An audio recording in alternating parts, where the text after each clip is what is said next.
তো আজকের ব্লগটা শুরু করছি কলেজ থেকে, কারণ সকালবেলা আমি সময় পাইনি, এতটাই তাড়াহুড়ো করেছি। কারণ আজকে আমার প্রজেক্ট জমা দেওয়ার ছিল দুটো, আর আমি জানতাম যে আমাদের একটা প্রজেক্ট জমা নেবে, আমি জানতামই না। তো কালকে রাতে ভাগ্যিস জানতে পেরেছিলাম, না হলে আজকে আমি পুরো কেস খেতাম, কারণ আজকেই লাস্ট ডেট ছিল।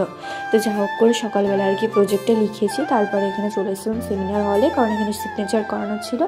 আর এখানে আমি কলেজে একাই ছিলাম, কারণ আমার বান্ধবীর এক্সাম চলছে, তো ওর জন্য একটু ওয়েট করছিলাম।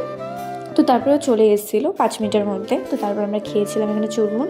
তারপর আমরা বাসের জন্য এখানে দাঁড়িয়েছিলাম কতক্ষণ, দাঁড়িয়ে থাকতে থাকতে বসেই পড়লাম। আমি এখানে বলছিলাম যে বাস ধরতে আমরা ব্যর্থ, আর আমার বান্ধবীকে বলছিলাম রিয়াকশান দিতে। ও যা রিয়াকশান দিল সেটা দেখে আমি পুরো একদম কোমায় চলে গেলাম, কিছু বলার নেই।